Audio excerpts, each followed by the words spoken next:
These restaurants were in such terrible shape, not even Gordon Ramsay's expertise could save them.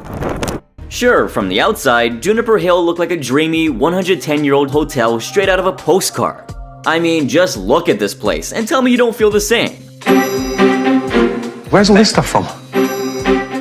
But wait, all you have to do is step inside and there's a whole different story waiting to unfold. Handwritten tickets, no time on there, no proper dates, no coordination. The poor management and kitchen chaos aside, this place was decked out with so many weird and old knickknacks that you'd think you'd stumbled into an antique store. This looks like it could be a beautiful room. We can't tell because it's stuffed with so much clutter. And get this, a night stay at this, museum would set you back a minimum of $350. So why were Robert and Ari drowning in debt? Well, it turns out they were living the high life while their business was sinking faster than the Titanic. It is filled with original works of art and antiques, all museum quality. Robert was really into treating his buddies to freebies while shorting his hardworking staff of a rightfully earned paycheck. If they were paid at all, it'd be late. And their tips, forget about that. You don't get paid, and when you do... Not on time. We're supposed to get paid every 2 weeks. It was giving off major Amy's Baking Company vibes. I mean, surely you remember the kind of nightmare she put her staff through, right? I'm talking. I wasn't doing anything. I wasn't doing anything.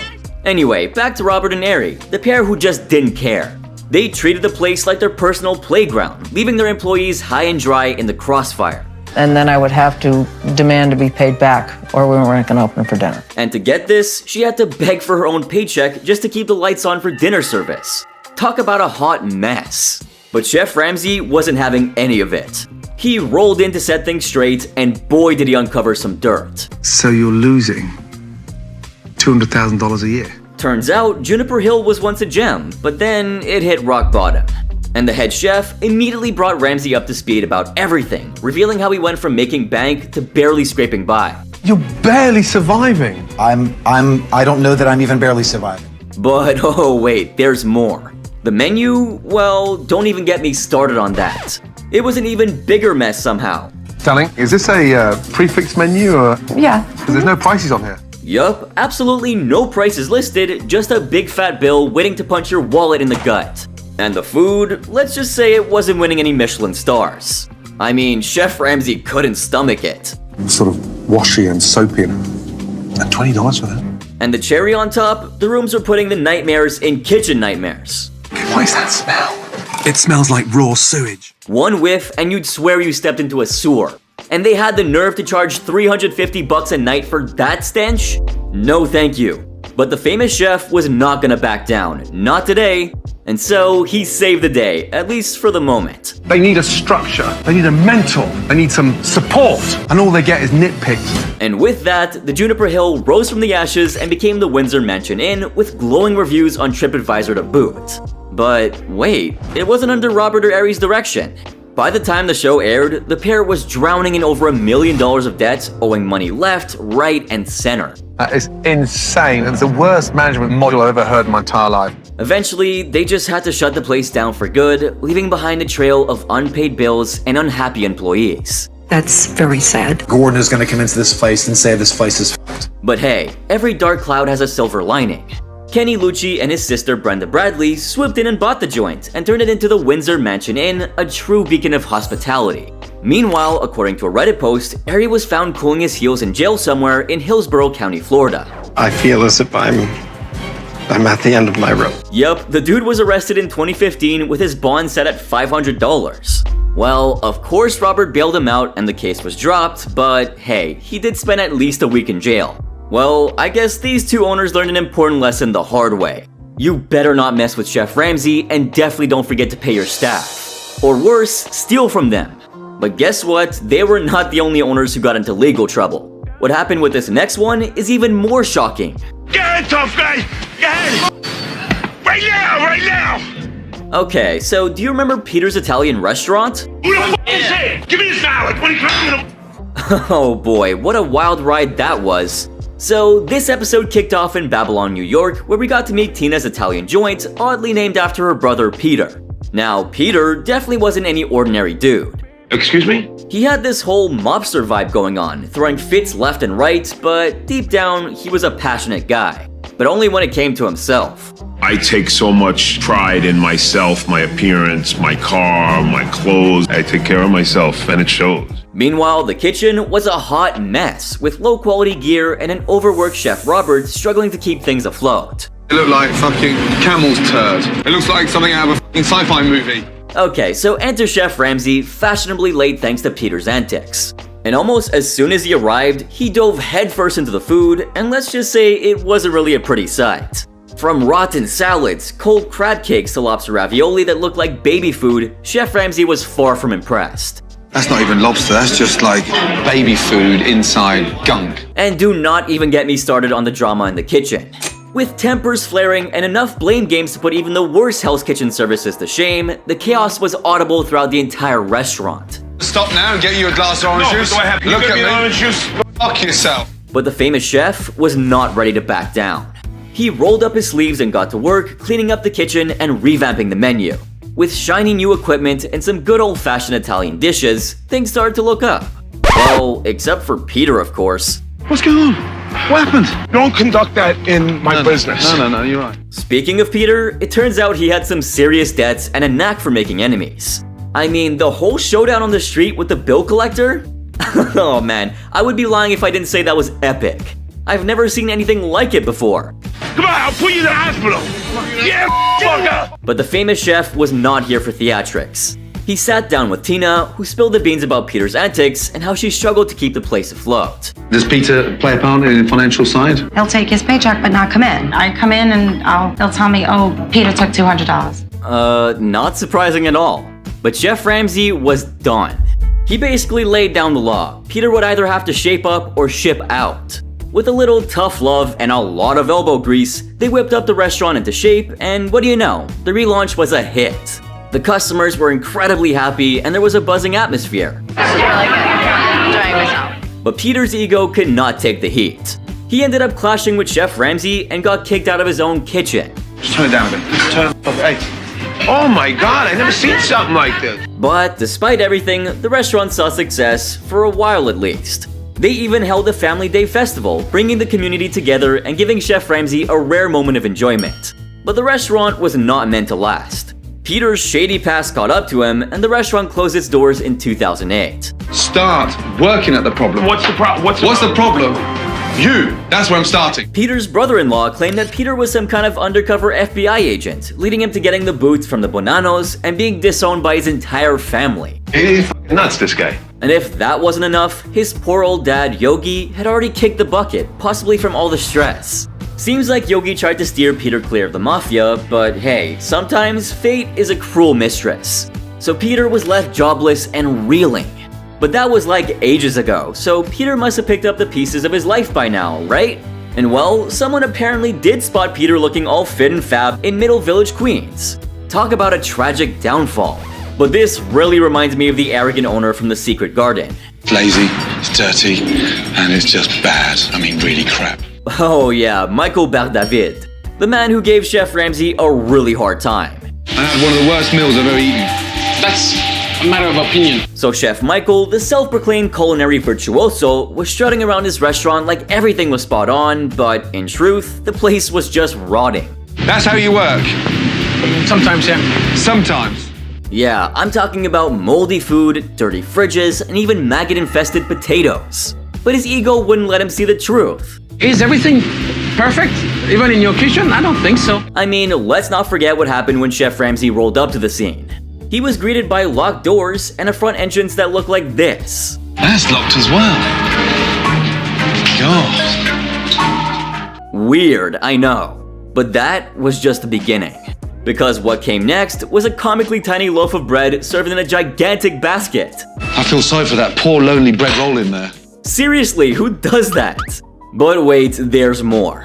The menu was actually like a novel, with dishes having such long names that even if I tried saying half of them, this video would balloon to an hour long. And don't even get me started on the food. Strawberries and shrimps. Wait, did he just say shrimp with strawberries? What a crazy combination. It was a culinary nightmare that Chef Ramsay couldn't stop thinking about. I've got to think about a chef's perception of food when he starts to put strawberries with fresh garlic shrimp. And of course, there was Chef Michael's ego, which got in the way of pretty much everything. You see, despite the famous chef's honest attempts to help, Michael just couldn't take the criticism. He was too busy defending his moldy kitchen and serving up excuses faster than Chef Ramsay could say, "It's raw." I work for Gay. Listen, Hey, let me give Thomas Keller doesn't run a kitchen like this. But here's the thing, Ramsay shut down the entire restaurant like it was a crime scene. I mean, that walk-in refrigerator was nothing short of one. Honestly, I thought Michael would never agree to Chef Ramsay's changes, but then he did. And before you know it, the relaunch was a hit, with record sales and satisfied customers all around. But alas, it wasn't meant to last.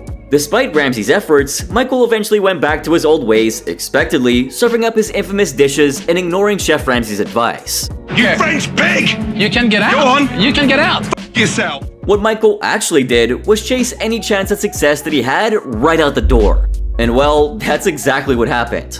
The Secret Garden eventually closed its doors for good in 2015. And I'm sure like 4 people were upset when that happened. I mean, I really thought he'd change after this crazy altercation. Yeah, is it? Where's your fucking kitchen and cleaner, you lazy cunt? Now. But as it turns out, there was some shady stuff going on. Rumor has it that Michael might have been sliding some cash onto the table for a bunch of critics to leave positive reviews on social media. People were not shy about airing their complaints either.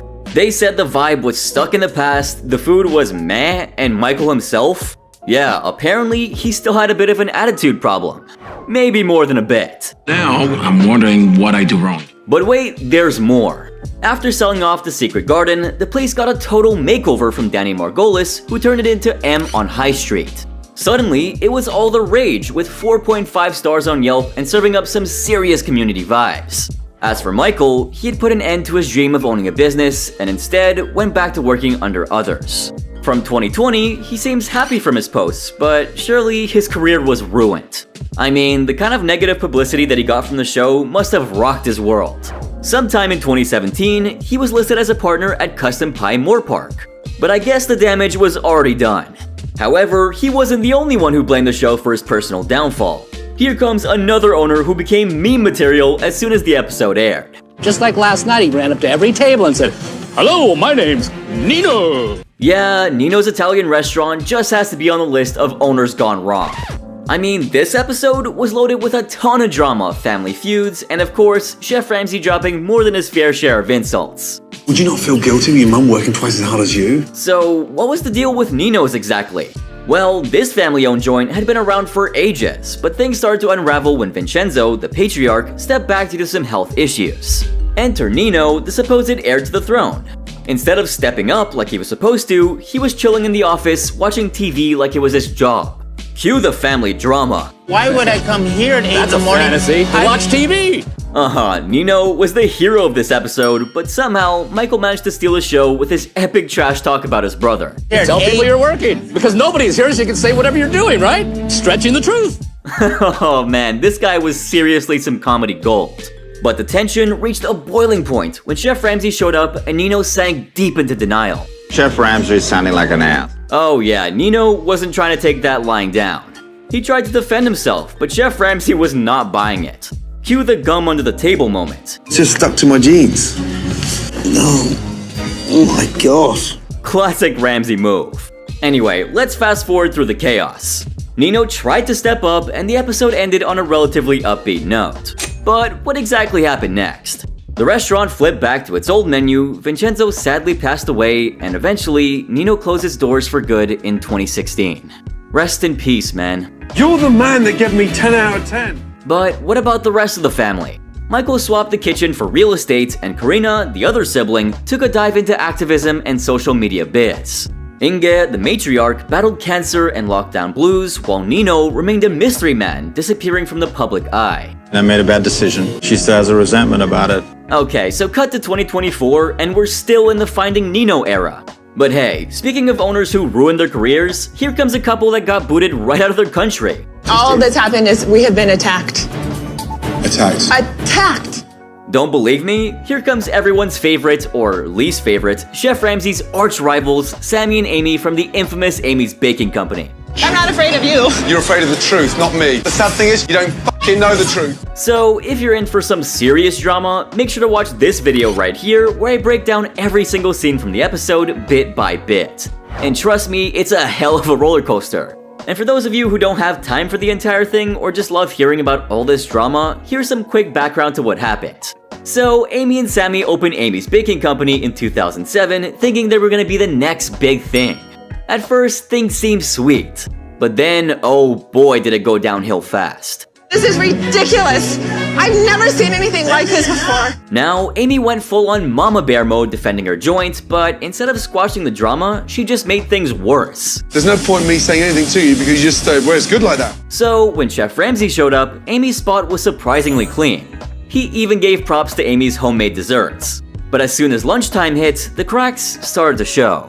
You see, the main issue here was that Sammy was way too scared to tell Amy the truth. And Amy, well, she was living in La La Land, thinking her food was top-notch. This is how we work. I work meticulously because my customers deserve it. Wow. Anyway, after a disastrous service that culminated with Amy firing one of her waitresses, the place was locked up tight. But the show didn't stop there, oh no. Amy and Sammy went off on their Facebook page calling everyone haters and bullies.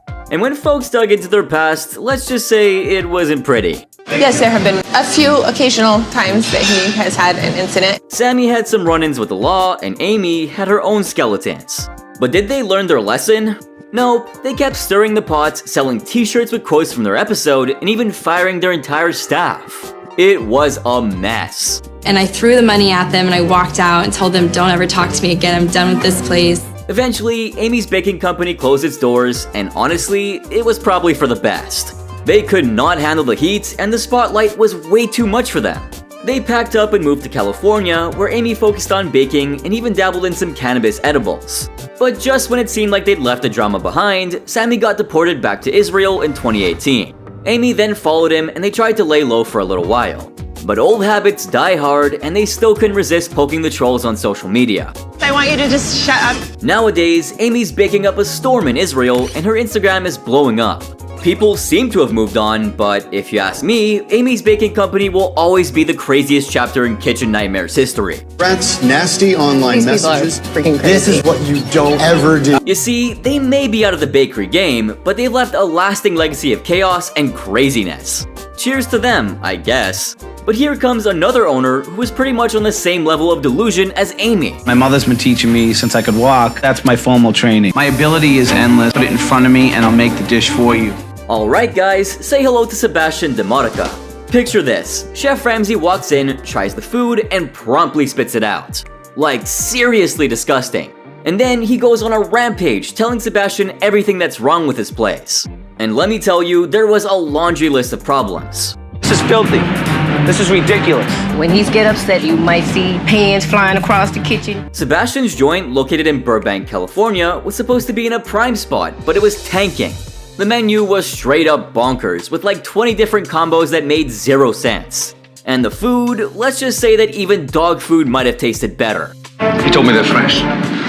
And they're not fresh, they're frozen. But Sebastian, bless his heart, couldn't handle the truth. I'd say 90% of the time we are losing money.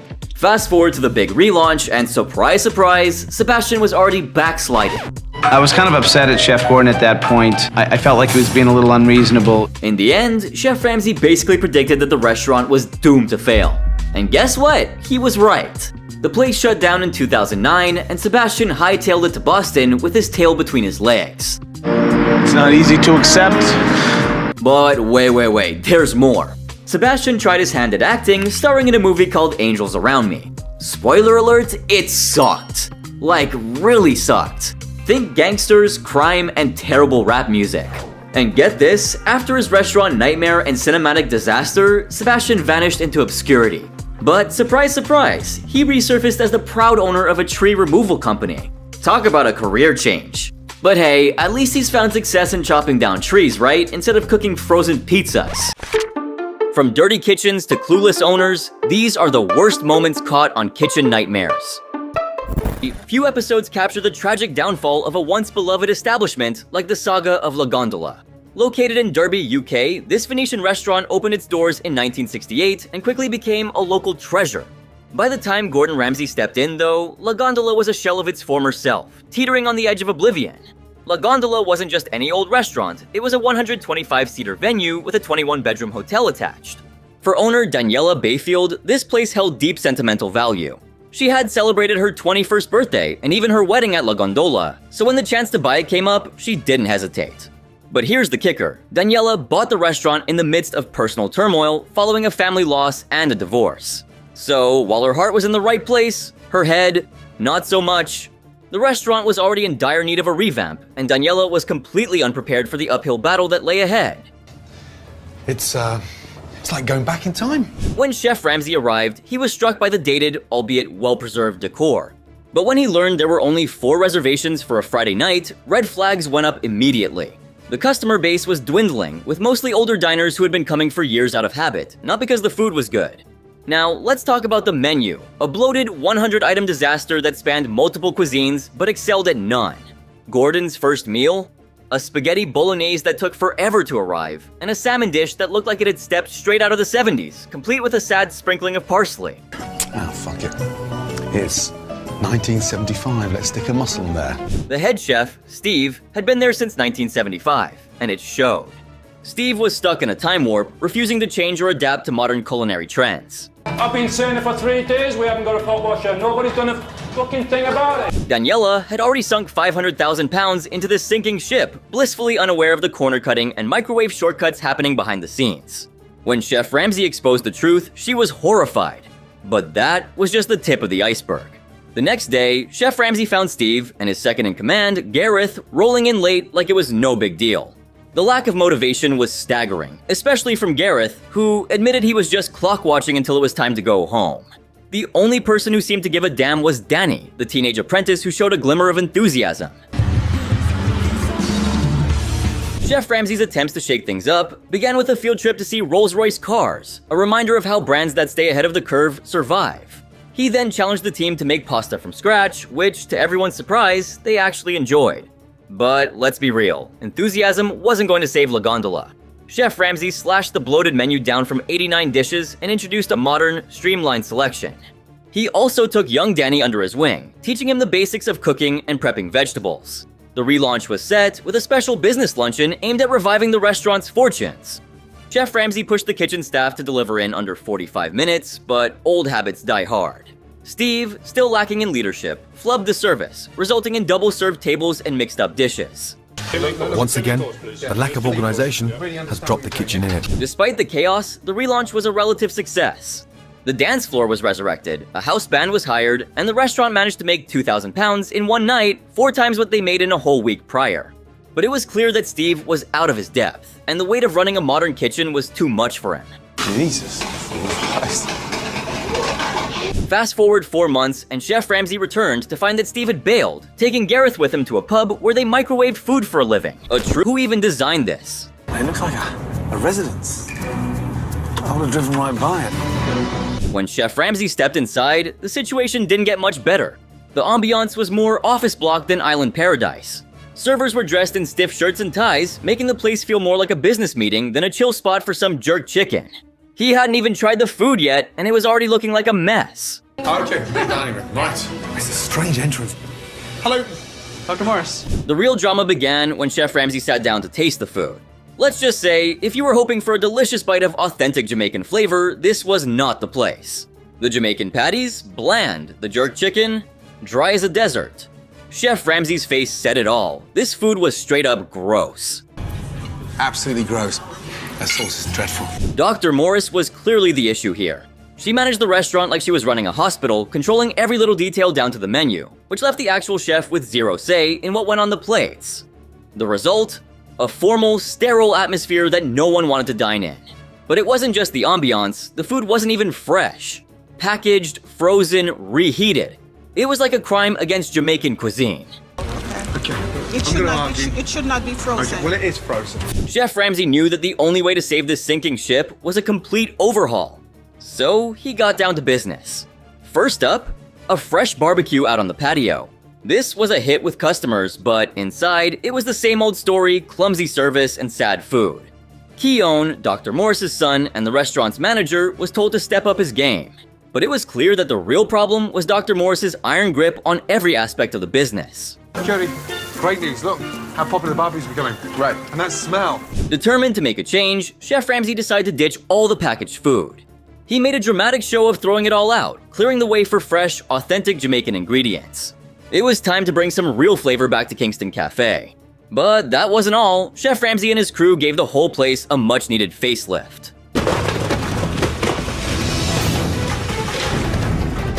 Gone were the formal tablecloths, replaced by trendy table mats that screamed casual cool. New china sets were brought in, and every table got a special bottle of jerk sauce. Even the servers got a wardrobe upgrade, trading their stiff shirts and ties for new, laid-back t-shirts. And let's not forget the new, eye-catching signboard outside that made sure no one would mistake this place for a house ever again. Oh dear. It was really exciting. For a while, it looked like the changes had worked. Kingston Cafe started pulling in customers, and Una even hired new staff to keep up with the demand. With an extended bar, a new dance floor, and some fresh Jamaican dishes, the place was buzzing. Keone eventually left to focus on his education, leaving Dr. Morris to run the show. While the reviews weren't stellar, a modest 3-star rating on Yelp, the restaurant was still getting decent traffic. But all good things must come to an end.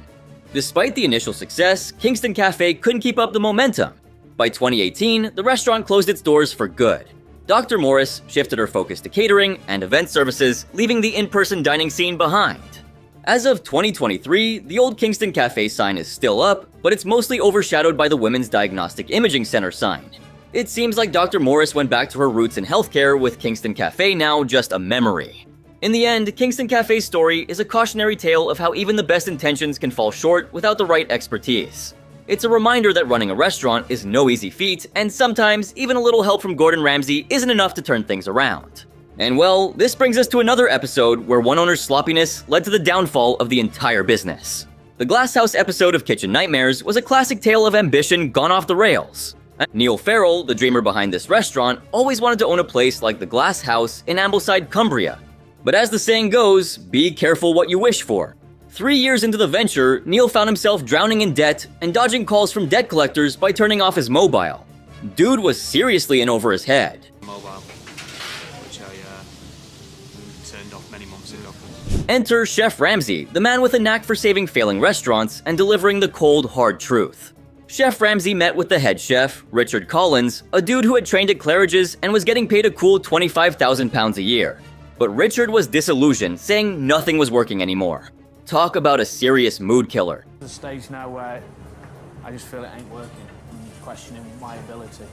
Instead of ordering from the menu, Chef Ramsay asked Richard to cook his best dishes, duck cake with chili jam and a lamb shank. Sounds fancy, right? Wrong. The duck cake ended up looking like a sad Scotch egg, complete with a random bone in it. Not exactly fine dining. And the lamb shank? Fatty, with parsnip crisps soaked in smelly oil. Chef Ramsay was not impressed. I've got a bloody bone. The staff lineup was a mixed bag. You had Ian, the waiter with aspirations to be a chef, and his girlfriend Claire, a part-time chef who also owned a bookshop. Then there was Randall, the Scottish kitchen porter, and Craig, the trainee chef still in culinary school. But no matter how eclectic the crew was, they couldn't pull off a decent service. I need another partridge, Claire. The kitchen crumbled under the pressure of a busy night, with orders sent to tables that didn't exist and others left waiting endlessly for their meals.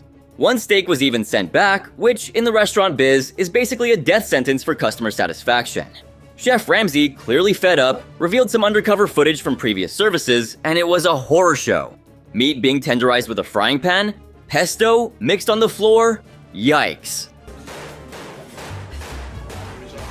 The next step was an epic deep clean of the entire kitchen. Chef Ramsay brought in cleaning supplies and made sure every inch was scrubbed down. But cleanliness was just part of the problem. The restaurant was in a hidden spot and Saturdays were booked to the brim, but the place was dead the rest of the week. Chef Ramsay had to work his magic, revamping the menu and advising Neil on how to get people in the door. Make them talented. Keeping hold of them, motivating them. He suggested a 10 pounds 2-course lunch with a standout mackerel sandwich to entice customers. Yet, communication in the kitchen was still a major issue. The staff opened up about how the lack of communication was killing their morale. But Richard? He was like a ghost, not really working with anyone. Chef Ramsay had to tell Neil to step up his game and focus on the customers, especially when it came to selling the more expensive a la carte options, which could save the restaurant from financial ruin. Like they get shouted at once, and then I have to probably check the ticket again.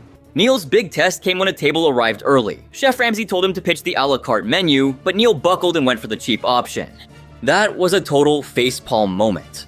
Chef Ramsay decided to give Neil and Richard a night off to prove the kitchen could run smoothly without them.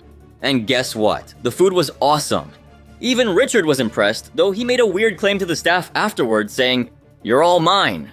Like, chill, dude.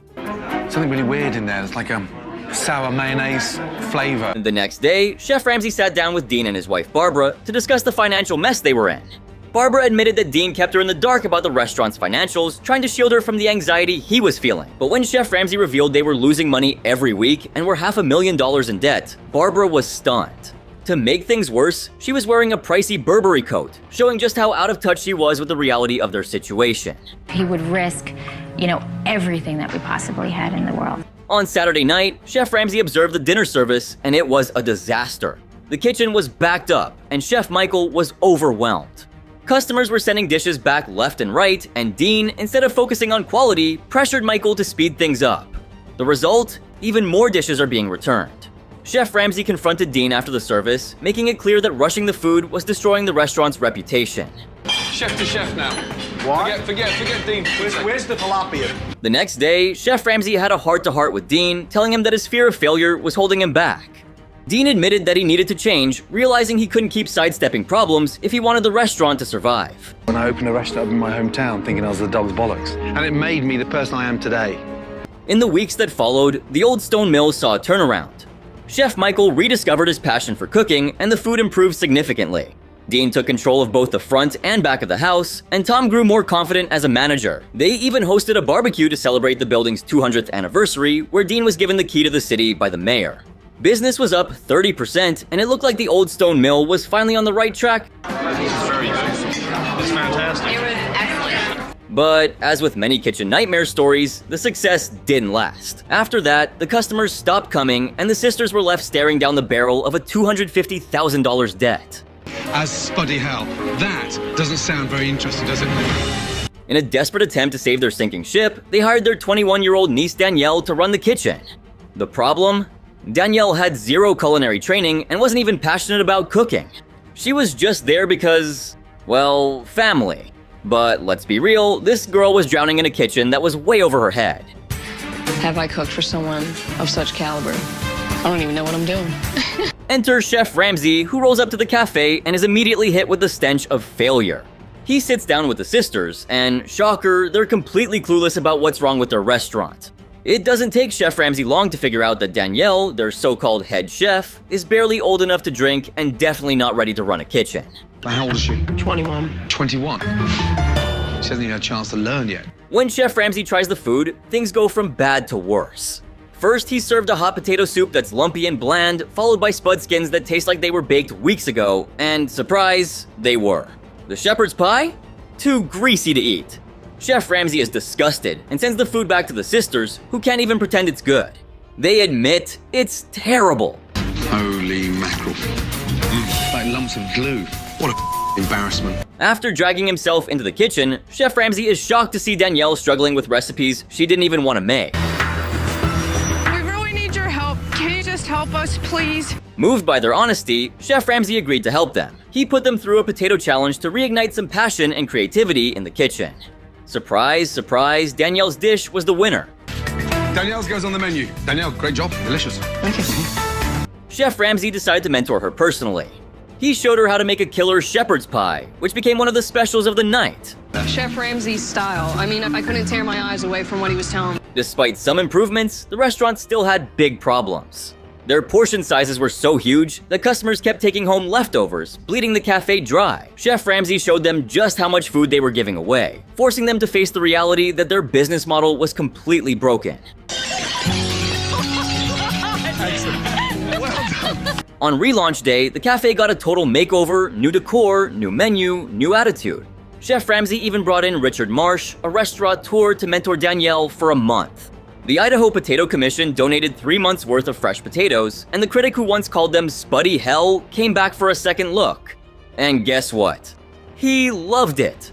The staff crushed it on relaunch night, serving over 100 guests without a single dish being returned.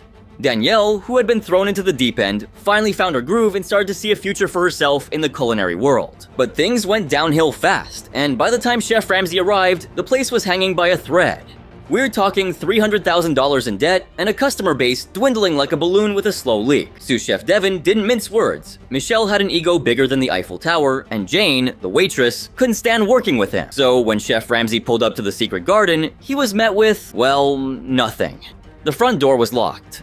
No one was there to greet him, and the vibe was as dead as a doornail. Once inside, the decor didn't do the place any favors. It was old-fashioned, tacky, and honestly, those artificial flowers and paper doilies were like something straight out of your grandma's living room. This was supposed to be a French restaurant, but it looked more like a retirement home's dining hall. Michelle and Jane were hiding out in the kitchen, probably hoping Chef Ramsay wouldn't notice the mess they'd made, but he did, and it was about to get messy. Who wants to sit and eat in front of that fat little bastard? Chef Ramsay sat down to order, and boy was that a mistake. First up, garlic shrimp and strawberry salad. The shrimp was cold and undercooked, like it had been chilling in the fridge all day. The steak? Tough as leather. And the sides? Raw carrots and greasy potatoes. Talk about a culinary disaster. It was clear this place was running on fumes, and Michelle was in complete denial. When Chef Ramsay called out the canned crab, Michelle lost it. He didn't take criticism well, not even from one of the world's top chefs. Chef Ramsay left the restaurant disappointed, which is never a good sign. Sadly, the prawns are stone cold and undercooked. Okay. The next day, Chef Ramsay came back for round 2. He headed straight for the kitchen, and it was a horror show. Grease covered the kitchen equipment, and the fridge was a science experiment gone wrong, moldy food, maggots, you name it. Chef Ramsay was so grossed out, he bolted for the bathroom. Michelle, of course, stayed defensive, claiming no kitchen is perfect and that he had pedigree from working with Thomas Keller. But pedigree doesn't mean squat when you're serving up cold shrimp and maggot-infested food. Chef Ramsay made it clear that this wasn't going to fly.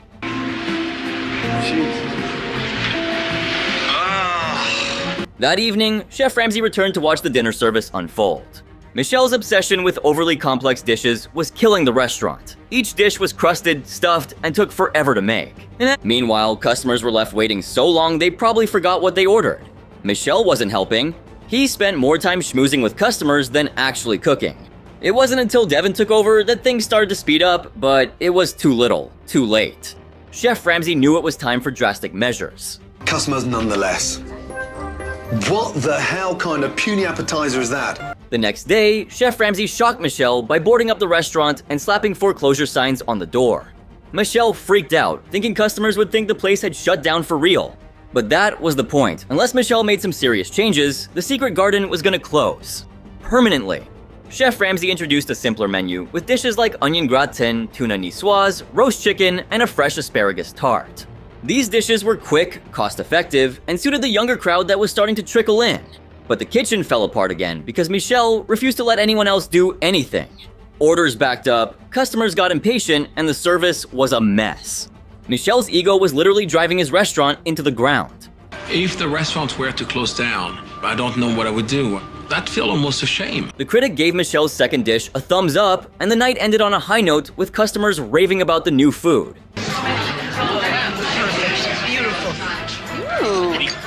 Even Michelle couldn't ignore the fact that they'd made a profit that night. He started to realize that maybe, just maybe, he needed to change. But old habits die hard. Within months, Michelle ditched the new menu and went back to his old ways, claiming customers complained about the new food. Yelp reviews were mixed, with some praising the food and others accusing Michelle of submitting fake reviews to boost the restaurant's rating. In the end, the Secret Garden closed its doors for good in March 2010. Michelle posted a heartfelt goodbye on Facebook, announcing the sale of the business, but it fell through. He eventually found a buyer, moved on, and started working at Custom Pie in Moore Park, where he's been since 2012. He later bought the place and is now the owner. The Secret Garden might be long gone, but Michelle's journey shows that sometimes pride and stubbornness can ruin even the most promising careers. Watch as one business spirals completely out of control despite Ramsay's best efforts. Decomposed, soft, Dead. I'm talking about the Spanish Pavilion in Harrison, New Jersey. This place was supposed to be a legendary Spanish restaurant, the first of its kind in the state, opening way back in 1976. It was a family affair started by Antonio Fernandez, but after he retired, things started going downhill fast. The restaurant was left in the hands of his daughter Balbina and her two sons, Michael and Jerry. But here's the tea: Michael, who was supposed to be the head chef, was barely in the kitchen. The dude was more about scrolling through his phone than making sure the food was on point. And Jerry? He was off doing his thing as a town councilman, leaving the restaurant to be a poppin' spot with lines out the door turned into a ghost town, and they found— Anyway, Chef Ramsay met Balbina and Jerry, and they seated him while the manager, Joe, spilled some piping hot tea. Joe wasn't holding back. He straight up said Jerry didn't care about the business and was too busy with politics. And Michael? Joe didn't even consider him a chef. Apparently, the guy was more about texting than cooking. I'm a chef. To me, you're not a chef. Garlic dish, muddling in the back, glued to his phone while the kitchen did its thing. When the food arrived, it was bad. Like, really bad. The lobster looked like it had died twice, and the chicken, drenched in oil and drier than the Sahara. The paella was over-seasoned, overcooked, and had this gross layer of burnt stuff at the bottom. It happens like that sometimes. The second fridge was stuffed with meat, the other fridge had dead lobsters, and nothing was labeled. And if that wasn't bad enough, there was a pigeon just chilling in the upstairs fridge. Chef Ramsay even joked that the pigeon was the freshest thing in the kitchen. Ouch.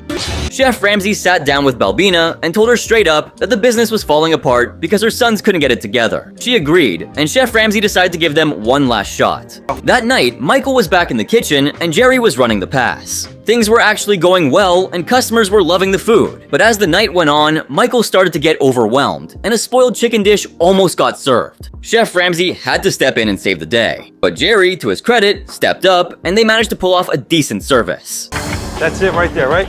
Okay. Ooh, hot. That's very hot. Despite the ups and downs, Spanish Pavilion managed to turn things around and is still going strong today. Alright, next up, we have this unforgettable episode of Kitchen Nightmares where Chef Ramsay had his hands full at the Fenwick Arms. This place was drowning in debt, and the only thing more chaotic than the finances was the kitchen itself. But we'll get to that. When Chef Ramsay rolled up to the Fenwick Arms, he nearly missed it, literally. The pub was tucked behind an overgrown bush, practically begging customers to drive right past. The menu.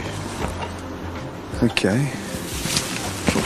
As if the hidden menu wasn't bad enough, stepping inside didn't make things any clearer. The pub's interior was cramped, cluttered, and trying way too hard to be something it wasn't. Think silver service dinner, but in a spot that's supposed to be a laid-back, homey pub. The owners, Brian and Elaine, had been at it for 3 years, working an insane 120 hours a week. Brian was 62 years old and barely took a break even after surviving 5 heart attacks. Yeah, you heard that right, 5. And the day before that would have been about 18 years ago.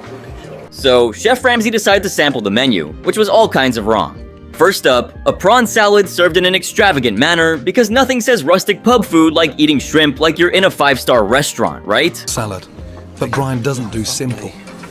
And then, the rack of lamb was more like a jaw workout than a meal. It was pretentious, tough, and totally missing the point of what pub food should be. Chef Ramsay made it clear this place needed to stop pretending to be a fine dining restaurant and get back to basics. The next day, the reality of their situation hit hard. Brian and Elaine were 250,000 pounds in debt, only 3 months away from losing everything. So, Chef Ramsay geared up for a dinner service to see how things really ran behind the scenes. What he found was a kitchen that was just as cluttered and chaotic as the pub itself. Brian was running around like a madman, setting timers for every dish because his memory was shot. And the experienced chef, Nathan, he was basically demoted to garnish duty. He lets him down, so he sets a timer for every dish he's cooking. Things only got weirder when Nathan showed Chef Ramsay his collection of bizarre sauces, including one made with appetizer. Yeah, that's apple soda in a sauce. Oh, fuck me, I feel sick. It was clear that Brian's approach to running the kitchen was doing way more harm than good. The guy was a hoarder, keeping every piece of crockery he could get his hands on, even if it meant storing them in every nook and cranny of the kitchen. Chef Ramsay had seen enough and decided it was time to clean house, literally. He hired a skip and told Brian to start chucking out all the unnecessary junk. But Brian wasn't ready to let go. He found excuses to keep almost everything, even wanting to hang on to 3 microwaves when he barely needed one. Jesus, fuck me. Finally, Chef Ramsay had to step in, persuading Brian to part with some of the clutter. The stock pot, a hot plate, and more were tossed into the skip and crushed right in front of him.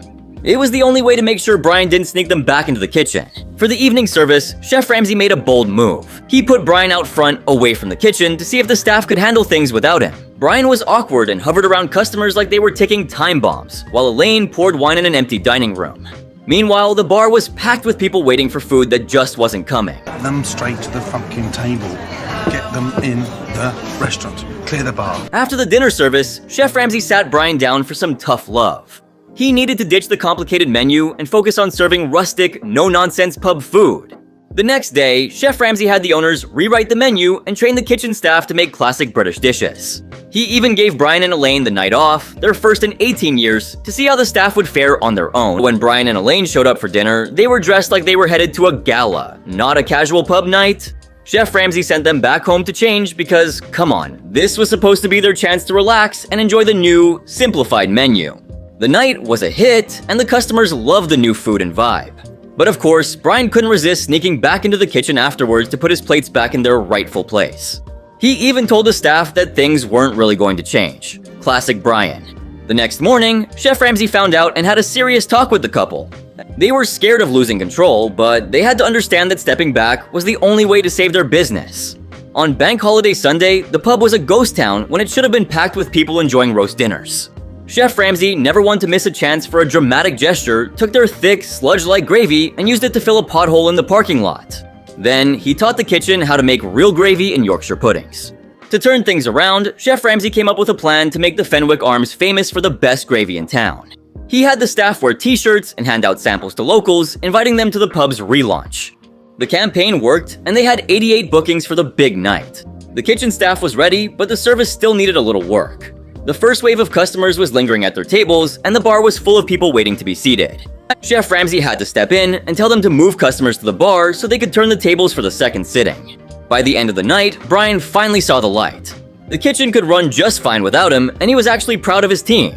They pulled in 2,447 pounds in one service, a huge improvement from the last Sunday lunch. Been transformed from a stuffy dining room into a vibrant, packed pub. But of course, this story doesn't end there. A month later, Chef Ramsay returned to find that Brian was back in the kitchen just 7 days after he'd left. Sales were up 30% and they were making 250 liters of gravy a week, but the control freak in Brian couldn't stay away. Most of the original staff had quit, morale was in the dumps, and a new rival pub had opened nearby. By 2009, Brian and Elaine had left the Fenwick Arms, blaming the new menu for driving away customers. The pub eventually changed hands and was revamped, but it wasn't enough. In 2011, it closed down and was put up for sale. It did reopen in 2013 as a pub and seafood restaurant, and surprisingly, TripAdvisor reviews have been excellent.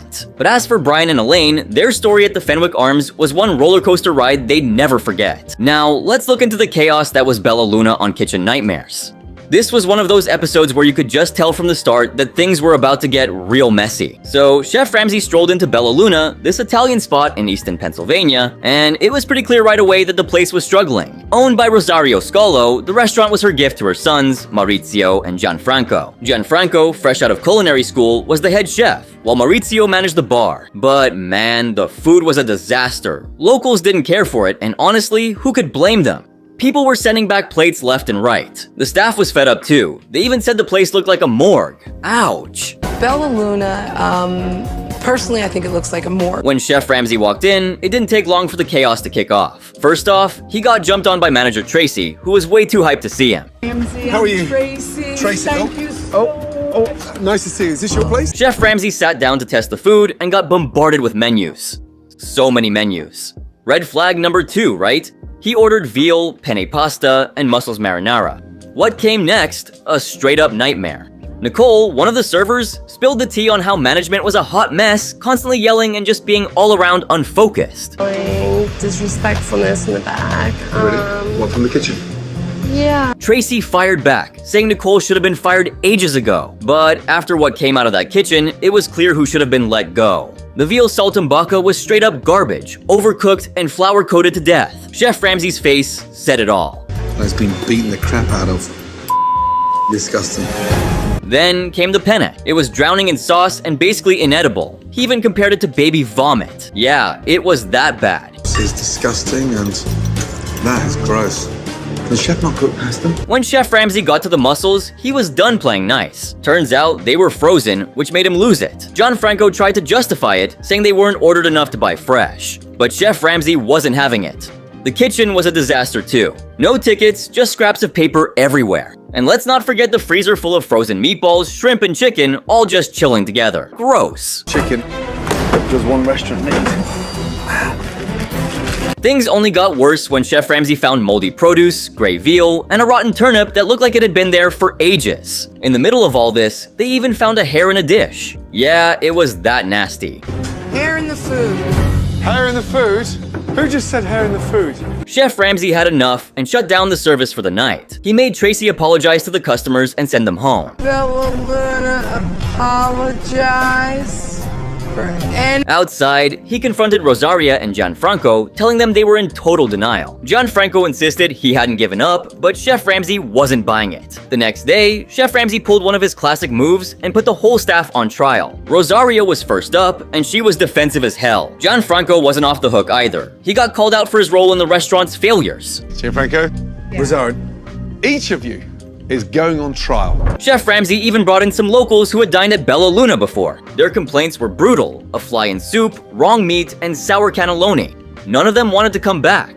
It was kind of an embarrassment, and we just left it there because we just didn't want it. Rosaria was straight up shocked by what she heard. Chef Ramsay begged the customers to give the place another shot once he was done fixing it. Overnight, Chef Ramsay's team worked their magic. When the staff walked in the next day, blindfolded, the place looked like a new restaurant. The old dingy decor was gone, replaced with neutral colors and pops of red.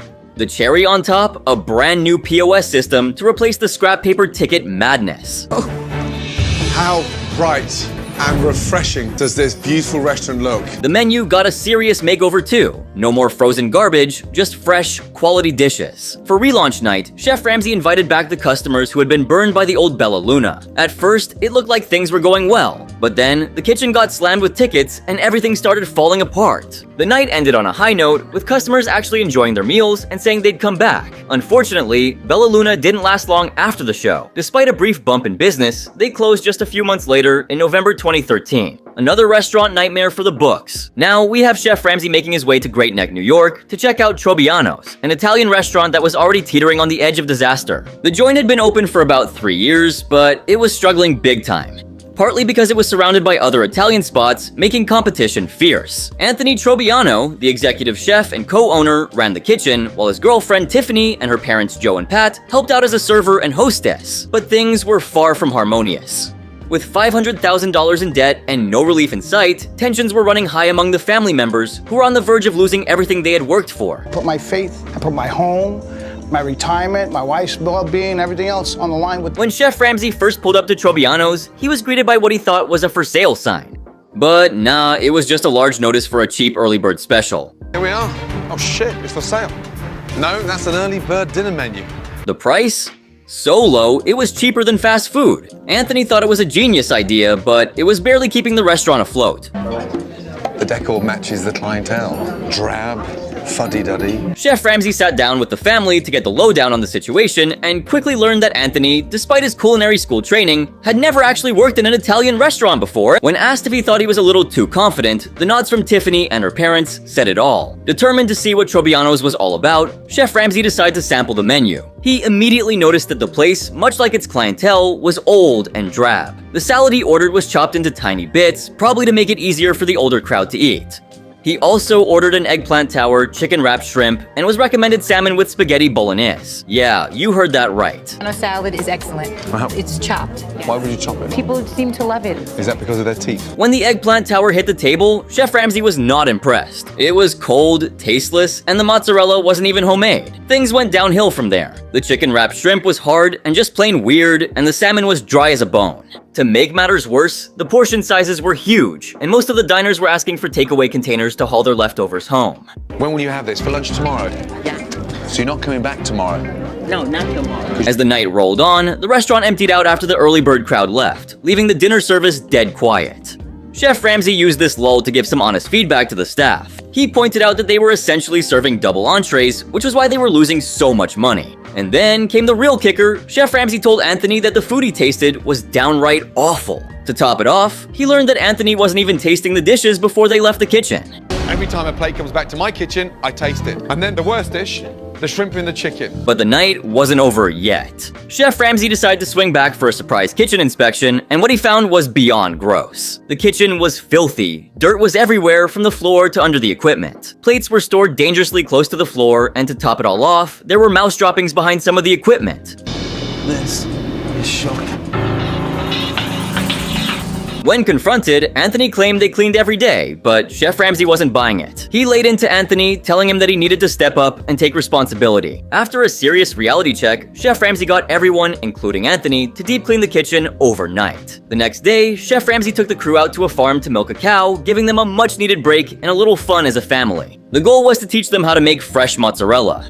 They all had a blast and came back to the restaurant ready to start the process. Chef Ramsay showed them that with just 45 minutes a day, they could whip up their own mozzarella, giving their dishes a fresh, authentic touch. They were passing plates around, thoroughly enjoying their meal. Yeah. Very good, right? Yes. That was a nice recommendation. Good, thank you. In the end, the relaunch was a success. Chef Ramsay had one last surprise up his sleeve. He gave Anthony a ring to propose to Tiffany, and right there in front of everyone, they got married. It was a sweet ending to a rough journey, but unfortunately, the story didn't have a happily ever after. Despite the brief turnaround, Trobiano's closed its doors in October 2008 after being seized by the state for not paying taxes. Anthony moved on, becoming a chef at Speranza Food Studio, which also closed in 2011. He's now the executive chef at Sorella's restaurant and bar in New York, and he and Tiffany are still married with 3 kids. But the lessons learned at Trobiano's left a lasting impact on everyone involved. Finally, we have this classic KN episode featuring the Glass House. We had Chef Ramsay visiting Ambleside, Cumbria, ready to tackle a restaurant that was drowning in debt and desperation. The Glass House, owned by Neil Farrell, was a dream turned nightmare.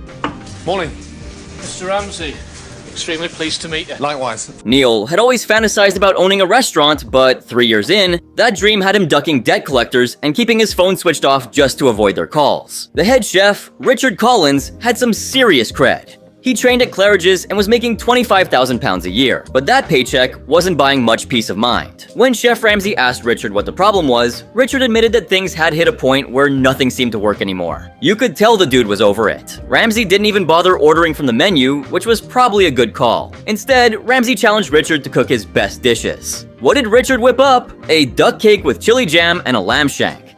Now, you'd think these would be showstoppers, but nah. The duck cake came out looking more like a Scotch egg and, surprise surprise, had a bone in it that Ramsay almost choked on mid-bite. So, I'll save that one for later. The lamb shank? Way too fatty, and those parsnip crisps? They were drenched in smelly oil. The oil on these stink. Next up, Chef Ramsay met the motley crew running the joint. There was Ayn, a waiter with dreams of becoming a chef, Claire, a part-time chef who also owned a bookshop, Randall, the Scottish kitchen porter, and Craig, a trainee chef still cutting his teeth at culinary school. With this team, Ramsay wasn't just skeptical, he was downright worried. The food was disappointing. Sadly, I did choke, obviously, solved the law, but... During the dinner service, things went downhill fast. The kitchen descended into utter chaos. No communication, messed up orders, and dishes so bad that even the diners were sending them back. Orders were flying for tables that didn't even exist, and some customers were left waiting forever for their food. Chef Ramsay couldn't believe what he was seeing. The next day, Ramsay revealed some undercover footage of the kitchen, and it was a horror show. Meat was being tenderized with a frying pan, and pesto was mixed on the floor. Yeah, you heard that right, the floor. Plastic container. Disgusted, Ramsay took matters into his own hands and bought cleaning products for the crew. He made them scrub down everything. Kitchen equipment, walls, floors, nothing was safe from the Ramsay cleaning frenzy. Talented. Yeah. Keeping hold of them, motivating them, involving them. Ramsay realized that part of the problem was that the Glass House was booking way more customers than they could handle, especially on Saturday nights. The rest of the week, crickets. To add insult to injury, the restaurant was in such a hidden spot that no one could find it. Ramsay took Neil out and showed him where to put up signs to guide potential customers to the restaurant. See that sign there, the Glass House? Yeah. And with a new logo and the new printing, just something that, you know... Chef Ramsay revamped the menu and introduced a £10 2-course lunch featuring an open mackerel sandwich. Simple, right? but it was all about quality over quantity. Ramsay also took the staff outside for a heart-to-heart, and they finally opened up. The lack of communication was killing their vibe in the kitchen. It's quite hard when all the checks are coming on, and I do kind of lose where I'm at. At the next dinner service, everyone seemed to be pulling their weight, except for Richard. He was just not vibing with the team. Chef Ramsay told Neil he needed to get his head in the game and focus on making the customers happy, pushing them to go beyond the cheap early supper menu. Ramsay's plan, get them to splurge on the a la carte dishes, that was the real moneymaker. But when a table showed up early, Neil dropped the ball and offered them the cheaper menu instead. We've got two menus on today. You've got the a la carte menu and we've also got the early supper menu. Ramsay even tried to convince Neil to focus on upselling wine, but Neil was too worried about the kitchen to follow. To prove that the kitchen could handle itself, Ramsay gave Neil and Richard the night off, inviting them to dine at the restaurant incognito. To their surprise, the food was on point, and Neil realized the kitchen could run smoothly without Richard hovering over everyone. And it here. No? Never done it. Can we do it? Richard was impressed with his meal, but in a weird move, he told the staff, "You're all mine," which was just bizarre. The next day, Ramsay dropped a bomb. He thought Neil should consider firing Richard, but he left the decision up to Neil. Ramsay had a chat with Richard, urging him to boost morale and communicate better with the team. For the relaunch, Ramsay rolled out a 3-course dinner for 70 locals, slashing the menu from over 100 items to less than 20. The chefs learned the new dishes, and Ramsay was impressed by how well they worked together, at least for the most part. I've never put Richard back in the kitchen. Without him, it's a happier place, serving better. The new specials included a Caesar salad, an upgraded lamb dish, and a bread and butter pudding. But of course, there were hiccups. The salad came out without dressing, and once again, the kitchen started to crumble. Richard was back to barking orders without any real leadership, and the orders began to pile up. Neil, visibly frustrated, started griping about the salad being too big instead of dealing with the root problem, his head chef. Not good at all. The team barely made it through the night, but Ramsay had some praise for the younger chefs who were showing potential. Claire decided to sell her bookshop and focus on being a chef full-time. Richard, on the other hand, revealed that Neil gave him 3 options: leave, get demoted, or work hard and follow Ramsay's lead. Richard chose the third option, but Neil only gave him a month to prove himself. And took the third one. What were the options? Before leaving, Ramsay gifted the chefs a new clock to replace the old yellowing one that had been hanging in the kitchen. It was a small gesture, but one that symbolized a fresh start. Randall, I want you to hang that up with a bit of pride. When Ramsay revisited the glass house 3 months later, things had improved. They had big signs leading to the restaurant and the prices were lower. Richard was still head chef and had even expanded the menu to include dishes like pomegranate risotto. Claire had sold her bookshop and the kitchen was running smoother with better communication. The customers were loving the food, and business was up 20%. However, despite the improvements, the Glass House ultimately closed its doors in March 2014. The spot became the Fulling Mill, and later, the Flying Fleece, now a pub. The Glass House's journey had ended, but it sure made one heck of a Kitchen Nightmares episode. So, can you think of more times when Ramsay despised the food on Kitchen Nightmares? Don't forget to let me know in the comments below. And if you enjoyed this video, make sure to drop a like, subscribe, and turn on the post notification. And if you want to watch another mind-bending video, then make sure to check out this next post right here. It's even crazier.